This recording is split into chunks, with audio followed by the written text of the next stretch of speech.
मतलब हम लोग कहते हैं ना खेसारी का दाल, तो ये शब्द कैसे मतलब जिन्होंने रखा, कैसे सोच के रखा? देखिए होता क्या है कि हम भी खेसारी जानते हैं रीजन की, हम किसान के बेटा हैं तो हमें पता है कि, और मैं बहुत छोटा था तो हमारे यहाँ एक रामाशंकर यादव व्यास हुआ हैं अभी, उनके हमें सीखने के लिए गया था ब्यासी, रामायण महाभारत गाने वाले हैं वो, तो वहीं पे ढोलक बजाते थे बैजनाथ चाचा।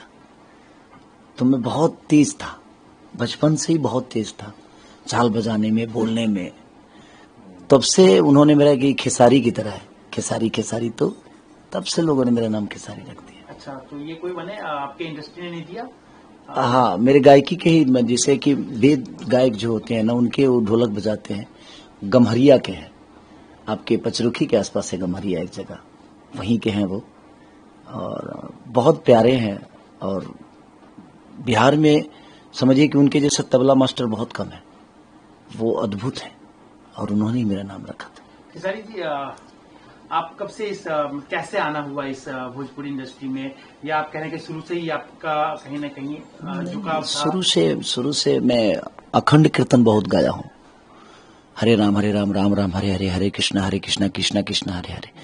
मुझे लगता है कि 500 से ज्यादा मैं अखंड कीर्तन हम लोग गाने जाते थे। हमारे यहाँ के कृष्णा बेदर्दी, पवन पांडे, जो कि मेरे गांव के ही हैं, तो हम लोग, हमारे गांव में बहुत गाना बजाना का बहुत कम था, लेकिन मैं जब इसमें आया इस लाइन में, उसके बाद से अखंड कीर्तन गांव गांव पे, उस समय खाने की बहुत कष्ट थी, तो हम लोग रात में जाते थे ताकि हम लोग को खाना भी मिल जाएगा, उस हिसाब से हम लोग जाते थे। और कहीं ना कहीं उसका योगदान बहुत है मेरे जीवन में, अखंड कीर्तन का। और उसके बाद धीरे धीरे चीजें, क्योंकि गरीबी बहुत थी, उस गरीबी से निकलना था, तो जिंदगी में भगवान का एहसान मानूंगा कि मुझे गरीब बनाया। अगर गरीब नहीं बनाए होते भगवान, तो शायद मैं आज यहाँ तक नहीं पहुँचता। अगर किसी अमीर बाप का बेटा होता तो शायद ये उपलब्धि भी नहीं पा पाता मैं, और ना ही मैं इतना मेहनत करता अपने आप को बड़ा करने के लिए। बिहार में कहा जाता है कि हमारे इधर अभी भी लौंडा नाच होता है, उसको लोग बुरी नजर से नहीं देखते बिहार के लोग। तो मुझे जो पता चला कि आपने वहां से शुरुआत की और यहाँ तक नहीं, लौंडा नाच मैंने कभी किया नहीं है। ये जितने लोग भी हैं सब ये फर्जी बातें हैं। मैं सिंगर ही बनना चाहता था, और सिंगिंग में मैंने क्या किया, वेद जो व्यास होते हैं, जो वेद गाते हैं, जैसे रामाशंकर चचा से मैं जब दूर ज्यादा पड़ता था, तो मैं अपने गुरुजी कमलाकांत मिश्रा जी, जो कि ब्राह्मण कुल के हैं वो, और उनका बहुत योगदान रहा मेरे वहां से जब मैं हटा, तो उनका बहुत बड़ा योगदान रहा। और मेरे गांव के बगल के ही है, पकवाईनार बनपुरा एक जगह है, मेरे घर से 4 किलोमीटर है, बाबा महेंद्रनाथ के मंदिर से पहले। तो मैं वहां सीखने लगा, क्योंकि अब नजदीक था। तो मैं कमला बाबा के साथ करीब, मुझे वो लगता है कि 7 साल करीब रहा मैं। उसके बाद फिर धीरे धीरे चीजें, फिर उसके बाद गरीबी बहुत थी, पढ़ाई भी मेरी नहीं हो पा रही थी, रीजन कि मैं रात को सो करता था, दिन में स्कूल जाना, भैंस और गाय बहुत थी, उनका कुटी काटना, फिर दूध पहुंचाना, और गरीबी इतनी थी कि मुझे एडजस्ट करना पड़ता था हर चीज में, पढ़ाई में भी, अपने गायकी में भी, अपने घर का काम में भी। और मम्मी शुरू से, मुझे 6 साल या 7 साल का था मैं, तो मम्मी दिल्ली रहने लगी, क्योंकि पापा को बनाने खाने में दिक्कत होता था। दिन में पापा चाना बेचते थे, रात को गार्ड की नौकरी करते थे, तो पापा का भी नींद पूरा नहीं होता था, सिर्फ हम 7 भाइयों को पालने में। इसकी वजह से हम सब भाई छोटे छोटे काम करते थे। बाकी मेरे बड़े जो भाई थे वो सिलाई मशीन चलाते थे, क्योंकि उस समय सिलाई मशीन, क्योंकि अब लोगों के प्रॉब्लम थी, तो भाई कहीं कहीं कुछ ना कुछ तो करना ही है। तो मेरे 3 भाई तो सिलाई मशीन ही चलाते हैं, एक ओवरलॉकिंग करते हैं, जैसे डिजाइनिंग, कपड़े पे जो डिजाइन होता है, उस जो मेरे से बड़े हैं, सबसे बड़े जो हैं वो सिलाई मशीन ही चलाते थे पहले। अब तो सबको अपना अपना, बड़े भाई साथ में रहते हैं, एक माजिल वाले भाई हैं, वो अपना काम करते हैं। तो वो परिवेश था, उस हिसाब से हम लोगों ने प्रयास की, और धीरे धीरे चीजें अपने आप, जब शादी हुई, शादी के बाद फिर लिट्टी चोखा बेचना, फिर कई सारे स्टारों के घर पे मैं, क्योंकि स्टारडम के पास रहना हर आदमी चाहता है, उस समय हमारे पास कुछ नहीं था, तो कई लोगों के घर पे जाकर मैं झाड़ू पोछा भी करता था कि इनके साथ हूं मैं, और इनको डेली देखने को मिलेगा मुझे। आपने झाड़ू पोछा तक किया है? हाँ, किया है। नाम इसमें बताइए, गुड्डू रंगीला जी के घर पे किया, राधे श्याम जी के किया, एक दो कंपनी में भी किया मैं। एक भारतीय म्यूजिक थी, वहां पे भी झाड़ू पोछा करता था।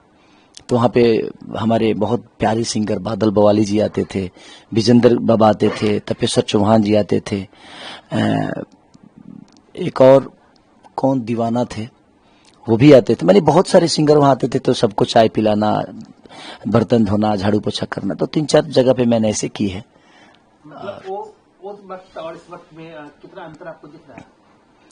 देखिए अंतर तो बहुत है, और इस अंतर के लिए ही मैंने मेहनत की थी कि अंतर हो। मेरी जिंदगी आसान नहीं थी, और आसान जो चीजें होती है वो जिंदगी नहीं होती है। मुसीबत का सामना करने वाला ही आदमी हीरो बनता है। अगर आपके जीवन में 10 बीमारी हो जाए तो ऐसे ही आप डॉक्टर बन जाओगे।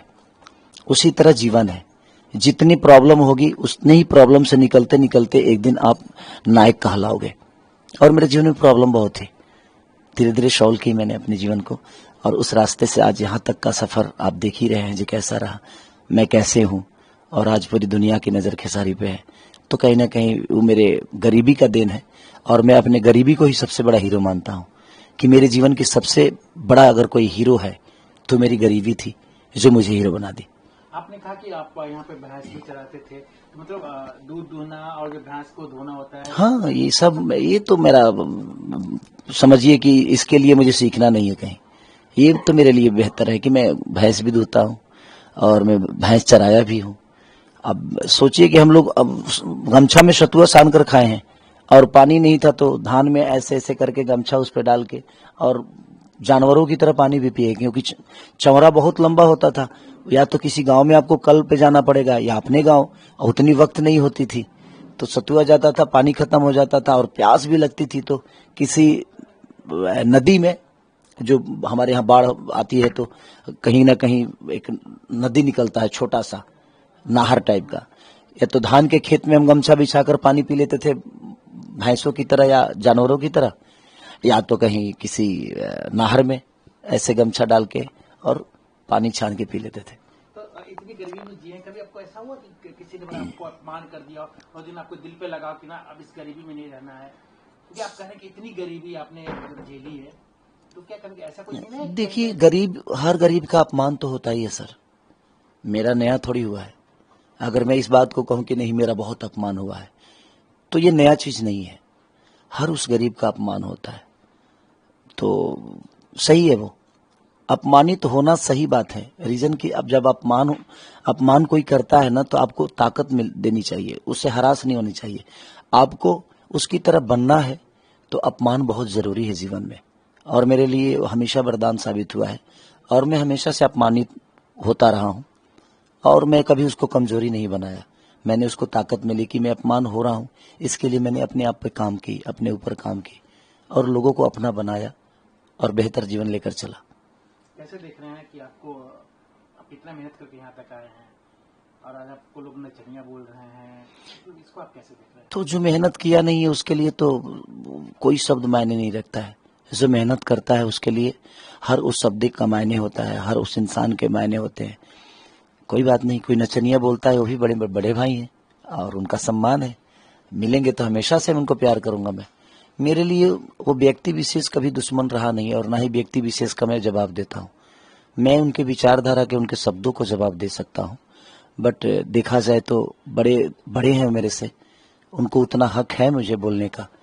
बट ठीक है, चुनाव जीतने के लिए किसी को अपमानित करना सही नहीं है, और अपने शब्दों पे हमेशा इंसान को कंट्रोल करना ही चाहिए, चाहे वो मैं हूं या कोई भी आदमी हो, क्योंकि समाज में आपको लोग मानते हैं और आपके शब्द सुनते हैं। तो प्रयास हमें यही होना चाहिए कि आने वाली पीढ़ी ऐसे शब्दों का उच्चारण ना करे, क्योंकि हम उस शब्दों के साथ जब जाएंगे तो हमारी आने वाली पीढ़ी को भी लगेगा कि नहीं यही शब्द सही है, तो शायद वो भटक जाएंगे।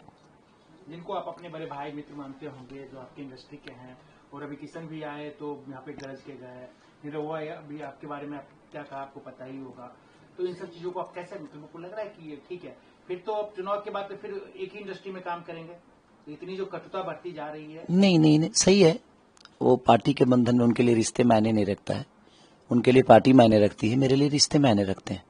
मैंने तो मनोज भैया का भी प्रचार किया है, भाजपा का भी प्रचार किया है, विनय बिहारी भैया का प्रचार किया है, मैंने करीब करीब मैंने हमसे हमेशा से बड़े भाइयों का सम्मान मैंने की है और मेरे लिए आजीवन मेरे बड़े भाई हैं। ये चुनाव आज है, फिर 5 साल बाद आएगा, बट रिश्तों को मैं इतना कमजोर नहीं करता।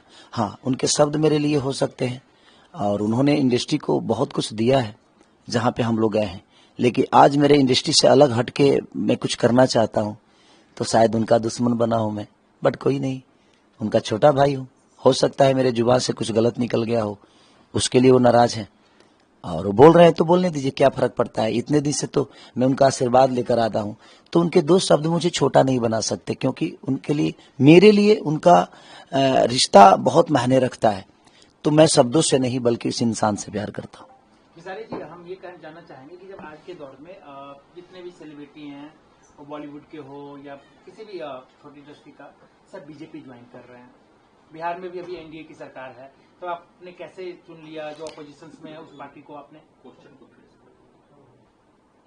कोई बात नहीं, तो आपने कैसे चुन लिया आरजेडी को? देखिए, मैंने नहीं चुना, मैं शुरू से उस परिवार का चुनता तो उसको है आदमी जो दूर रहता है।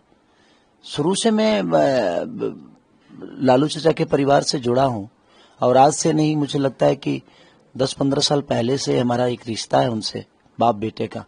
जब चाचा का तबीयत खराब था तो चंदा ही खाना बनाकर बम्बई में उनको, क्योंकि वो भी देहाती खाना बहुत खाते हैं, साग रोटी या दल पिठी या मकई के भात, इस टाइप की चीजें मैंने उनके जहन में रहता है, लिट्टी चोखा। तो ये सब चीजें मैं हमेशा से तो चंदा ही बना कर देती थी और मैं ले जाकर पहुंचाता था, खाते भी थे। तो चुनता तो उसको है आदमी जो दूर रहता है, वो तो मेरे परिवार के आदमी थे। बट चुनाव लड़ना एक इत्तेफाक है। मुझे लगता है कि यहाँ मैं नहीं बल्कि भगवान ने मुझे भेजा है लड़ने के लिए, और शायद पता नहीं भगवान क्या चाहता है मुझसे, ये मुझे नहीं पता, क्योंकि टिकट मिलने के बाद पता चला कि चंदा का वोटर लिस्ट में नाम नहीं जुड़ पाएगा। और उस वक्त शायद मैं क्या जवाब दूं और क्या कहूं, जब पूरी दुनिया को पता चल गई थी, तो मैं उस समय ना नहीं कह पाया, क्योंकि मैं राजनीति से बहुत दूर रहना चाहता था शुरू से, कि मुझे राजनीति में कभी नहीं आना है। बट पता नहीं भगवान को क्या मंजूर हुआ है कि सब कुछ जो मैं नहीं चाहता था वो मेरे से हो रहा है। बट कोई नहीं, ये भी एक अवसर है और तेजस्वी भैया ने मुझ पे विश्वास जताया है, और छपरा की जनता जो है बहुत प्यारी जनता है, और छपरा नहीं पूरी बिहार की जनता बड़ी प्यारी है और बड़ी सम्मानित है। आज मैं जहां भी जा रहा हूं ऐसे लग रहा है कि अपने बच्चे की तरह मुझे गोद में सब उठा लेते हैं। हाँ, मैं अपने ऑडियंस से कहना चाहता हूं कि भाई, जितने भी लोग हैं उनका कहना है कि ये जितनी भीड़ आ रही है वो सेल्फी वाली है, तो अब आपको ताकत दिखाने की जरूरत है। आप बता दो कि सिर्फ सेल्फी ही नहीं बल्कि वोट डालने का भी अधिकार और सरकार बदलने की भी ताकत रखती है।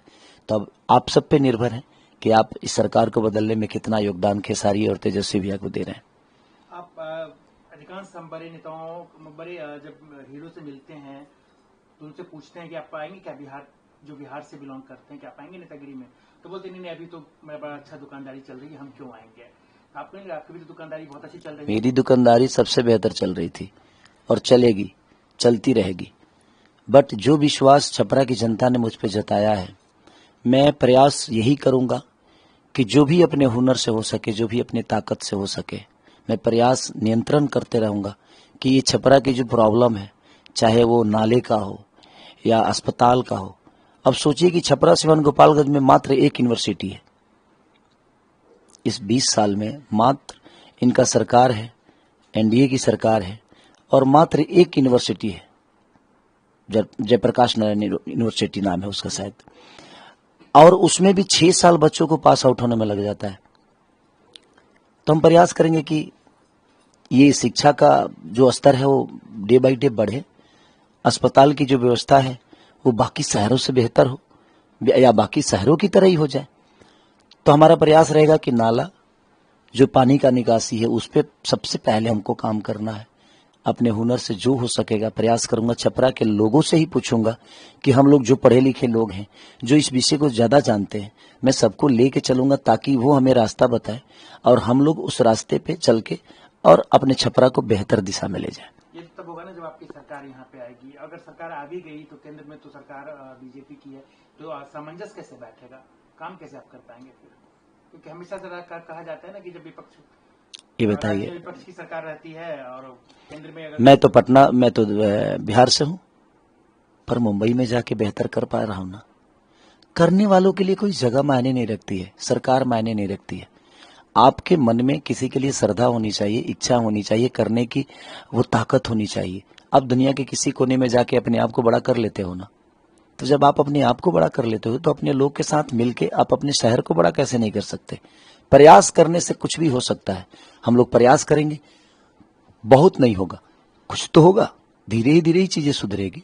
बट प्रयास करने में क्या जाता है, एक बार प्रयास करते हैं, शायद बेहतर हो जाए। आपके बीजेपी के बहुत सारे नेताओं से अच्छे संबंध रहे हैं, हमने भी देखा है। तो यहाँ के नेता अच्छे हैं बीजेपी की या दिल्ली के मोदी जी? देखिए नेता कोई अच्छा नहीं होता है। नेता बन के इंसान कुछ नहीं कर सकता है। आपको जिस तरह आप अपने परिवार के बेटा हो, उसी तरह आपको अपने समाज का बेटा बनना पड़ेगा, तभी आप समाज के लिए बेहतर करते हैं और तभी कर पाओगे आप। और जहां तक रही सवाल संबंध की, तो मेरे आज भी हैं और वो आजीवन रहेंगे। मेरे संबंध से ऐसा नहीं कि छपरा का भला होगा, संबंध अलग विषय हो गया। वो तो मैं किसी रिश्ते में हूं और उस रिश्ते को मुझे अपनाना है और रिश्ते से बेहतर पाना है, तो मैं हमेशा प्रयास करूंगा। मुझे परहेज नहीं है। अगर हमारे रवि भैया के पास बेहतर प्लान होगी तो मैं उनसे भी सलाह लूंगा कि भैया मेरे छपरा के लिए क्या प्लान है आपके पास। मैं सम्राट चौधरी भैया से भी पूछूंगा कि भैया बिहार के लिए क्या प्लानिंग आप लोगों ने बेहतर की है। हम लोग सब मिलकर करते हैं। पक्ष विपक्ष जनता के लिए नहीं होता, सच पूछिए तो करने वालों के लिए ना पक्ष विपक्ष कोई मायने रखता नहीं है। मुझे जहां तक मैं सोचता हूं, बाकी लोग क्या सोचते नहीं पता, बट मुझे लगता है कि बिहार को बेहतर बनाना है तो मेरा सहयोग करेंगे तो ठीक है, नहीं करेंगे तो हम और भी तो रास्ते हैं। पटना जाने के लिए कोई जरूरी थोड़ी है कि यही हाईवे है। जिसको जाना होता है वो तो नाव पार करके भी चला जाता है। तो जाने वालों के लिए रास्ते की कमी नहीं है। जिसको नहीं जाना है उसको हाईवे भी दे दोगे तो वो घर पे ही बैठे रहेगा। अभी आपका मैंने एक वीडियो देखा है, वायरल हो रहा है कि आप मोदी जी की बड़ी तारीफ कर रहे थे, तो सच में आपका वीडियो है या?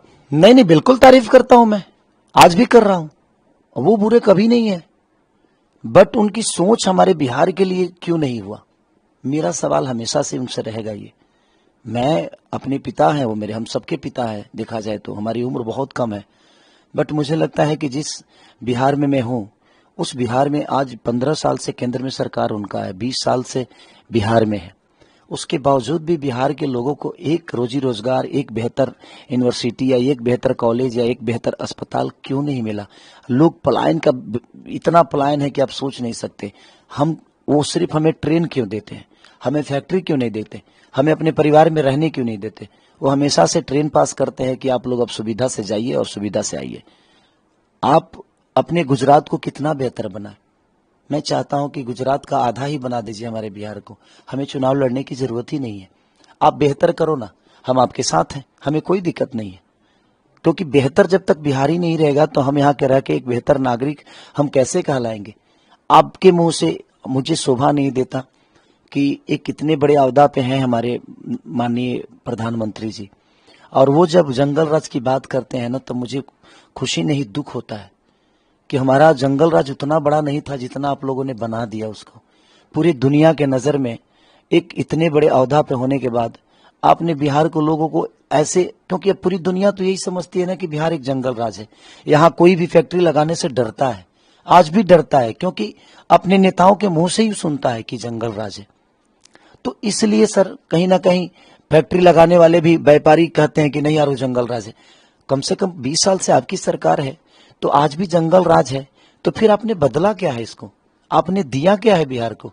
सिर्फ बदनाम ही किया है आपने, जंगल राज बोल के, और हमें सिर्फ डराते रहे, पूरी दुनिया को डराते रहे बिहार के नाम से। वो मुझे कहीं ना कहीं प्रॉब्लम करता है और इसलिए मैं उनके शब्दों के साथ सही नहीं हूं।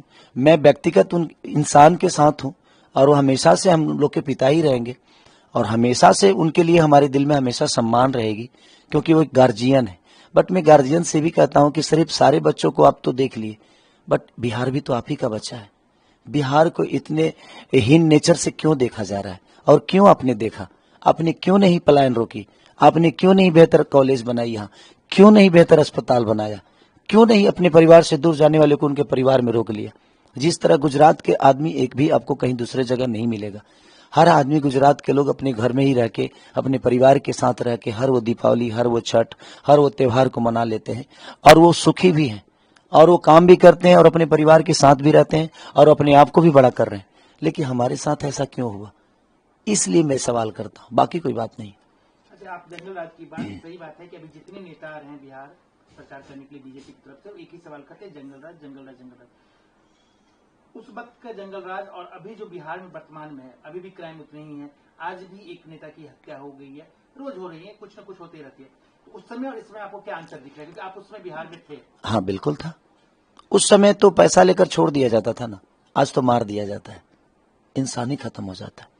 देखिए, हर सिचुएशन में, जिस सिचुएशन में माननीय हमारे पिता लालू प्रसाद यादव जी को बिहार मिला था, कोई नेता गलत नहीं होता है सर, उसके लोग गलत होते हैं। उन्होंने कोई हत्या की, उन्होंने किसी को किडनैप किया? नहीं ना सर। लेकिन बदनाम वो हुए क्योंकि उनके हाथ में चीजें थी। हाँ, उस समय चाहते तो शायद सही हो सकती थी और इस समय नीतीश चाचा चाहेंगे तो सही हो जाएगी। बट सिर्फ हत्या ही और फिरौती की बात नहीं है। बात यहाँ तो हम, जब हमें आप रोजी रोजगार नहीं दोगे तो हम तो मौत में भी रोजी ढूंढ लेंगे ना। हम बिजी रहेंगे तो शायद हमें किसी का ना मर्डर करने की जरूरत है और ना ही किसी को फिरौती लेने की जरूरत है। तो मुझे लगता है ना कि इस विषय पे हमें बिजी कर दीजिए, हमें इतना रोजगार दे दीजिए कि हम उस विषय पे कभी जाएं ही ना हत्या के विषय पे जाएं और ना ही हम कहीं फिरौती वाले और चाहे अपहरण के दिशा में जाएं। हमें आप बिजी कर दीजिए, हम अपने रोजी रोजगार में बिजी हो जाएंगे तो शायद ऐसी बातें नहीं होगी और ना ही ऐसी बातें आएगी। तो आप कहना चाहते हैं कि उस समय अपहरण होता था या कोई कुछ होता था तो लोग पैसे लेके छोड़ देते थे, हम अब आज के दौर पे सीधा उन्हें जो होता था, जो हुआ है, उसको मैं नकार नहीं सकता सर। मैं एक न्यूट्रल आदमी हूं, मैं भैया के साथ, तेजस्वी भैया के साथ हूं, लेकिन उनकी गलतियों पे मैं पर्दा नहीं डाल सकता क्योंकि ये राजनीति मेरे लिए मेरा पेशा नहीं है, राजनीति मेरे लिए मेरा बिजनेस नहीं है, बल्कि ये आत्मा से जुड़ी हुई लोगों का विश्वास है कि लोग मेरे पे विश्वास आज कर रहे हैं और मैं जनाधार देख रहा हूं अपने पीछे। तो मैं कभी कभी रो पड़ता हूं कि यार मैं तो इंसान ही बनने आया था, आप लोगों ने मुझे क्या बना दिया। अपने दिल में मुझे लगता है कि जिस तरह भगवान राम को हनुमान जी ने अपने दिल में रखा था, उस तरह मैं सबके दिल में हूं आज और सब लोग आत्मा से प्यार करते हैं खेसारी को। और वो खेसारी को क्यों प्यार करते हैं नहीं पता, बस मैंने बेहतर प्रयास की है, जब भी की है बेहतर करने की एक दिल में है कि मैं बेहतर करूंगा। मैं जिस विधा में गया उसमें मैं बेहतर बॉडी बनाई, मैं बेहतर गाने लगा, मैं दुनिया को सुंदर भी लगने लगा, मैं अमीर भी बन गया। तो मेरे पास तो कुछ नहीं था, तो मैंने खुद को बेहतर बनाया ना हर जगह से। तो अगर मैं पूरे छपरा को दिल में बसा लूंगा, अपना परिवार समझने लगूंगा, पूरे बिहार को अगर तेजस्वी भी अपना परिवार समझ रहे हैं तो बेहतर क्यों नहीं होगा। कौन ऐसा आदमी है जो अपने परिवार के लिए बेहतर नहीं करता है।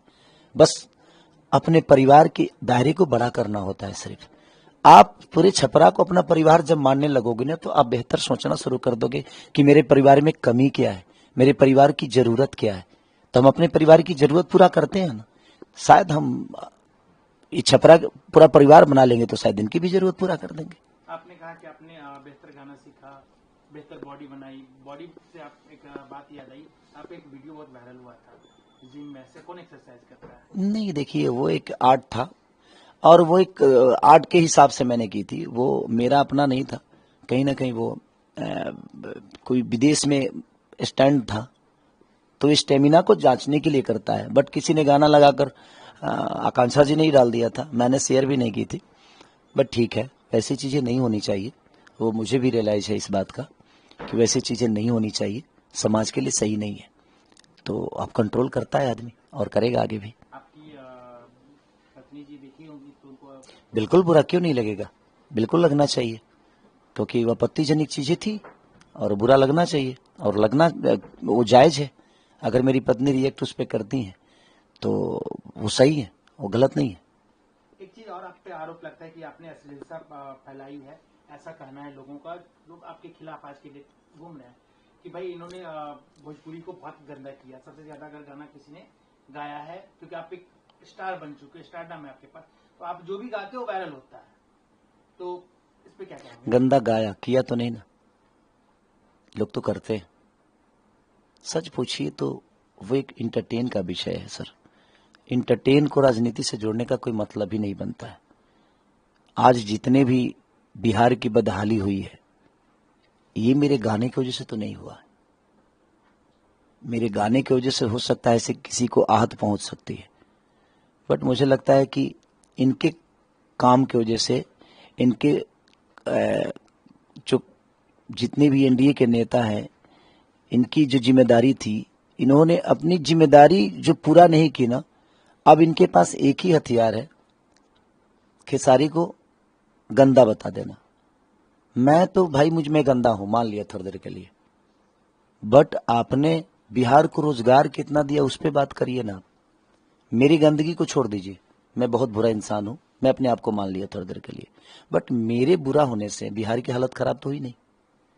ये जो सिस्टम बिगड़ा है, नाले का जो आज सारे, आप जाइए छपरा में तो व्यापारियों के करोड़ों करोड़ों रुपए बर्बाद हुए हैं सर। अगर एनडीए की सरकार 20 साल से चाहती तो शायद छपरा का भला हो सकता था, बट नहीं हुआ वो चीजें। तो ये जितने भी व्यापारियों की चीजें बर्बाद हुई, क्या मेरे गाने की वजह से तो हुआ नहीं है सर। आज जो व्यवस्था बिगड़ी है, मेरे गाने की वजह से तो बिगड़ी नहीं है। आज जो बोल रहे हैं हत्या हुई है, मेरे गाने की वजह से हुई है। जो पारस अस्पताल में घुसकर गोली मार दिया गया, क्या मेरा गाना बजाकर मारा गया। जो एक व्यापारी की हत्या हो गई, कम से कम 6 महीने में 52 से 53 मर्डर हुए थे सर। आज यहां की मैं आपको समस्या बता दूं, जिस जगह पे आप बैठे हैं डोरीगंज, यहां पे करोड़ों लोगों का बिजनेस होता था बालू के धंधे से। आज सब रोड पे हैं, सबके सब। बालू पे रोक लग गया, उसके वजह से आप जाकर एक बार हालत पूछिएगा बालू व्यापारियों की स्थिति क्या है। बालू जो ढोते थे बेचारे, उन वर्करों की स्थिति क्या है। ट्रक के 8-8 करोड़ रुपया चालान भरा गया है सर। कहां से कोई कमाएगा। आप बेहतर बिजनेस दे नहीं रहे हो, और हम अपने हुनर से अगर कर रहे हैं तो उस पर भी आप इतना टैक्स लगा देते हो। कितना मर जाएगा आदमी सर, पागल हो जाएगा। एक तो रोजी देते नहीं हो, जो रोजी हमारे पास है वो भी छीन लेते हो। तो क्या करे कोई, कैसे जिएगा बिहार में, ये समस्या हो गई है। बालू पे ही नहीं रोके, दारू पे भी रोके। छोड़िए, अब दारू पे कितना रोक है आपको भी पता है, और हमें भी पता है, और पूरी दुनिया को भी पता है। तो उससे बेहतर होता कि भाई आप ठेका चालू ही कर दो। ऐसे भी पीने वाले, देखिए जिसको जो करना है उसको आप मना नहीं कर सकते सर, रोक नहीं सकते। रुकता कुछ भी नहीं है, हम रोकने का प्रयास करते हैं, बट जो चीजें रुकती ही नहीं है उसको प्रयास करने से कोई फायदा नहीं है। इससे बेहतर है कि उसका एक सिस्टम बनाइए, और सिस्टम बनाकर लोगों को चालू करिए। चालू करके प्रयास करिए कि लोग कम से कम पिए। आज तो होम डिलीवरी शुरू हो गई है, हर आदमी फोन करता है और दारू उसके पास चली आती है। तो ठीक है, सिस्टम ही लूजर है सर, उसको क्या करिएगा। और ये सिस्टम किसके हाथ में, सरकार के हाथ में। तो सरकार, इसका मतलब फेलियर है, इसीलिए सारी समस्या आ रही है। आज लोग, पहले के दारू पीकर लोग तो जी भी जाते थे, अब तो ऐसे दारू मिल रहे हैं लोगों के डुप्लीकेट की, लोग दारू पी पी के मर रहे हैं। तो आप लोगों को जिंदा रखना चाहते हैं कि मारना चाहते हैं। तो इसीलिए मैं कह रहा हूं कि सरकार को एक बार बदलते हैं और देखते हैं कि क्या होता है। इतने 20 साल हमने चाचा को दिया ना, 5 साल भतीजा को देते हैं, शायद कुछ बेहतर जरूर होगा। मुझे ऐसा आभास हो रहा है। नहीं होगा तो आपके पास ऑप्शन तो है ना, फिर बदलिए। बदलाव ही सबसे, मुझे लगता है कि परिवर्तन है सर। जब तक आप बदलेंगे नहीं, केसारी ने अपने आप को बदला तो दुनिया परिवर्तन देख रही है ना केसारी के अंदर। तो यही बात है, बदलाव जरूरी है। जब तक नहीं बदलेगी, परिवर्तन नहीं होने वाला। अगर मान लीजिए, जैसे आपके नेता ने भी वादा किया कि हर घर में एक सरकारी नौकरी देंगे, जिसे घर में नौकरी नहीं है, तो क्या अगर नहीं दे पाए तो क्या तेजस्वी को हटा देना चाहिए? अरे ठीक है, 2 करोड़ नहीं देंगे, 50 लाख देंगे ना। हम 2 करोड़ की छोड़ देते हैं, हटा दीजिए। 50 लाख देंगे ना, तो कम से कम हमारे नेता रोजगार देने की बात तो कर रहे हैं, वादा तो कर रहे हैं। एनडीए की सरकार तो वादा भी नहीं करती है, वो तो सिर्फ जंगल राज की बात करती है। जंगल राज की बात करेंगे, और नहीं तो हिंदू मुस्लिम की बात करेंगे, नहीं तो मंदिर मस्जिद की बात करेंगे, पाकिस्तान हिंदुस्तान की बात करेंगे, सनातन की बात करेंगे। वो सिर्फ बात करेंगे, और बात भी करेंगे आपके जीवन से अलग, जिससे हमारा जीवन चलना चाहिए, जिससे हमारा जीवन चलता है, अच्छा जिससे जीवन हम जी सकते हैं, उस पर कोई बात नहीं होती है। सिर्फ बेमतलब की भड़काऊ बातें होगी। हिंदू मुस्लिम लड़ा दो यार, उसको उस जात से उस जात को लड़ा दो यार, उस जात से उस जात को। हमारे यहाँ तो सब में जितनी जात नहीं है ना उतने नेता हो गए हैं। तो लोग बोलते नहीं है कि ढेर जोगी मठ के उजार। हर जाति का एक नेता बन गया है। आप सर इतना बेहतर कर दो ना कि दुनिया आपके लिए जाति ना देखे। अगर आप बेहतर इंसान बनोगे और बेहतर अगर कर जाओगे, अगर कल मैं छपरा के लिए बेहतर कर गया थोड़ी देर के लिए मान लीजिए, क्या मुझे जात देखकर लोग वोट लेंगे? लोगों को विकास चाहिए कि जात चाहिए? लेकिन यहां तो लोगों को भटका देना है कि नहीं जात ही हमारा बेहतर करेगा। नहीं करेगा भाई, जात बेहतर करने के लिए ना इंसान के दिल में श्रद्धा होनी चाहिए किसी के लिए। और जब तक दिल में श्रद्धा नहीं होगा ना किसी के लिए बेहतर, आप कैसे कर पाओगे? छपरा को पूरा परिवार बनाना पड़ेगा। अब परिवार में कोई जात नहीं होता है, परिवार होता है वो। और मुझे अपने छपरा को परिवार की तरह बना के चलना है। और मैं चाहता हूं कि हर समुदाय के लोग, उनके लिए शायद मैं अलग कास्ट का हूं, लेकिन मेरे लिए सब लोग मेरे हैं। मैं किस जाति से हूं मुझे पता नहीं, मैं एक इंसान हूं और इंसान के तौर पे ही अपने जीवन को चलाना चाहता हूं। छपरा में दो जातीय का जो है बोलबाला है, लोग कहते हैं, और दिखता भी है वर्चस्व की लड़ाई करके, एक बबुआन एक अहिरान। तो बट मेरे पे लागू नहीं होता। मुझे लगता है मैं 2 जगह सिक्के से तौले गया, वो बबुआन ही थे। बट उन्होंने अपने घर में बुला बुलाकर एक बेटे की तरह मुझे सम्मान दिया। हर जाति के लोग, मेरे पे लागू नहीं होता ये नेताओं के लिए लागू हो सकता है, एक बेटा के लिए नहीं हो सकता। बेटा एक पिता के लिए हमेशा उसका बेटा रहता है, एक माँ के लिए हमेशा बेटा रहता है, वो एक भाई के लिए हमेशा एक भाई रहता है। तो मुझे तो इस रिश्तों में ज्यादा दिलचस्पी है। मुझे किसी जात में दिलचस्पी नहीं है कि मैं इस जात का हूं, मैं उस जात का हूं। मैं सबसे मिल रहा हूं और मुझे प्यार भी, एक जिस घर में जा रहा हूं एक बेटे की तरह प्यार सम्मान मिल रहा है। तो मैं कैसे मानूं कि ये दूसरे जात से हैं? क्योंकि मुझे तो भाई सम्मान मिल रहा है एक बेटे की तरह। तो जब मुझे बेटे की तरह सम्मान मिल रहा है तो मैं कैसे मान लूं कि ये किस जाति का है और इस जाति का है? ये तो मेरे पे लागू नहीं होता कि मैं किस जाति का हूं और वो किस जाति का है। मेरे पे बस एक बेटा है, ये बेटा उस घर में जाता है तो बस बेटे का सम्मान मिलता है इसको। मैं इसीलिए उस परिवार को अपना मानता हूं। वो किस जाति का है वो दूसरे का विषय है। एक नेता के लिए हो सकता है, बट एक बेटा के लिए जात मायने नहीं रखता। आपके सांसद अजीत प्रताप रूडी हैं, कैसा, उनको क्या कहेंगे? मेरे मेरे मेरे बड़े भैया की तरह है, वो हमेशा से रहेंगे। बट उनसे भी शिकायत उनके कार्य के लिए मैं कर सकता हूं कि छपरा भी उनके पास भी छपरा, मुझे लगता है कि 15 साल की 10 साल 15 साल रहा उनके हाथ में। बट वो चाहते तो छपरा की सिचुएशन बदल सकती थी। और आज जो केंद्र को यहां आना पड़ रहा है, किसी को आने की जरूरत नहीं थी। वो नामांकन करते और चुनाव जीत जाते, क्योंकि वो किए होते तो जीत जाते। आज आपको आने की जरूरत पड़ रही है, लोगों को बताने की जरूरत पड़ रही है कि मुझे वोट दो। क्यों? इसी से आपको समझ में नहीं आ रहा है कि आपने कुछ किया ही नहीं है। किए होते तो ना आपको मांगने की जरूरत पड़ती और ना ही आने की जरूरत पड़ती। बट आपने नहीं किया है। फिर से एक जुमला होगा, फिर से झूठ बोला जाएगा, फिर से लोगों को बरगलाया जाएगा, हिंदू के नाम पर, मुसलमान के नाम पे, मंदिर के नाम पे, मस्जिद के नाम पे, धर्म के नाम पे, सनातन के नाम पे, और फिर से लोग भाग जाएंगे। लेकिन मेरे पे ये लागू नहीं होता है, क्योंकि मैं जहां जा रहा हूं एक बेटे की तरह ही जा रहा हूं। मैं सब नेताओं से यही कहूंगा कि आपको वोट मांगने की जरूरत नहीं है। आप लोगों के लिए जिस विधानसभा में हो, चाहे वो आरजेडी के भी नेता हो या कांग्रेस के हो या एनडीए के हो, चाहे इंडिया गठबंधन किसी के भी हो, आप अपने क्षेत्र में बेहतर काम करके दे दीजिए। आपको कहीं जाने की जरूरत नहीं है। नामांकन करके घर पे बैठ जाइए। लोगों को पता है कि ये मेरा बेटा है, ये परिवार की तरह हमारे जिला को, हमारे विधानसभा को गोद में लेके चला है और गोद में बैठकर काम किया है। आपको कहीं जाने की जरूरत नहीं है। बेहतर काम कर दीजिए ना, अपने आप दुनिया आपको चुन लेगी। अच्छा, तो उनके पास कार्य बताने के लिए है ये नहीं है तो मुझे नीचा ही दिखाएंगे ना सर। मेरा नचनिया होना कोई विषय ही नहीं है। मैं नचनिया हूं, नाचता हूं, और मैं ही नहीं, भगवान शिव नाचे, नारद जी नाचे, साड़ी पहनकर तो नारायण भी नाचे। नाचना आना चाहिए सर। अब भस्मासुर नचनिया नहीं था, धरे के हेंगे धरा गए हेंगे गिला गए लगा ही। नाचने आना चाहिए आपको। नाचना आसान नहीं है।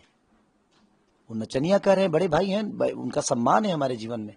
बट नृत्य शुरू हुआ शंकर जी की तरफ से। शंकर जी ने शुरू किया, उसकी मालकिन सरस्वती हैं। और हम जिस धरती से आते हैं वहां पे भोजपुरी का शेक्सपियर कहा गया, जिनका नाम भिखारी ठाकुर है, महेंद्र मिश्र, डॉक्टर राजेंद्र प्रसाद की धरती से हूं मैं। और यहाँ जो भी पुरुष पैदा हुए वो महापुरुष बने, वो पैदा पुरुष बन के हुए, बट अपने कर्मों से उन्होंने अपने आगे महापुरुष लिखवा लिया। तो कर्म प्रधान विश्व कर राखा क्यों बोला गया है? हमारे हाथ में कुछ नहीं होती है, तो जो करता है क्या उसके हाथ में होती है? करने से हर वो चीज आपके हाथ में आ जाती है सर। तो करना जरूरी है। मैं क्या बोला, हमें ये सब चुनाव लड़ना और नेता बनना मेरे लिए मतलब नहीं है सर। मेरे लिए मतलब है कि जिस काम के लिए दुनिया ने मुझे चुना है, क्या मैं उस पर खड़ा उतरूं? उतरना चाहिए भाई, उसी के लिए चुना गया आपको। मैं उसके लिए खड़ा उतरूं, उसके विश्वास को प्रयास करूं, जो अपने काम से, अपने हुनर से, अपने ताकत से जिस काम के लिए उन्होंने मुझे इस लायक बनाया है, मैं वहां उनके लिए खड़ा रहूं, उनके मुसीबत में हमेशा खड़ा रहूं, उनके लिए बेहतर व्यवस्था करूं और उनके लिए बेहतर काम करूं। तेज प्रताप जी को भी मैंने देखा आपके बारे में कुछ बोलते हुए, जबकि आपके बड़े अच्छे ताल्लुकात रहे हैं, तो क्या कहेंगे? वो भी चुनाव लड़ जाकी राखी भावना जैसी, ताही मूरत देखी तिन तैसी। दुनिया आपको बोलेगी, इसका मतलब ये नहीं कि सबका जवाब देना है। वो बड़े भाई की तरह है, वो भी मेरे बड़े भाई हैं। अब मेरे लिए रिश्ते बड़े हैं कि उनके शब्द बड़े हैं, ये मेरे ऊपर निर्भर करता है। तो मुझे लगता है कि मेरे रिश्ते बड़े हैं, तो मैं उस शब्द के साथ कभी नहीं जाऊंगा और मैं उस रिश्ते को ही निभाने की प्रयास करूंगा, उस शब्द को नहीं।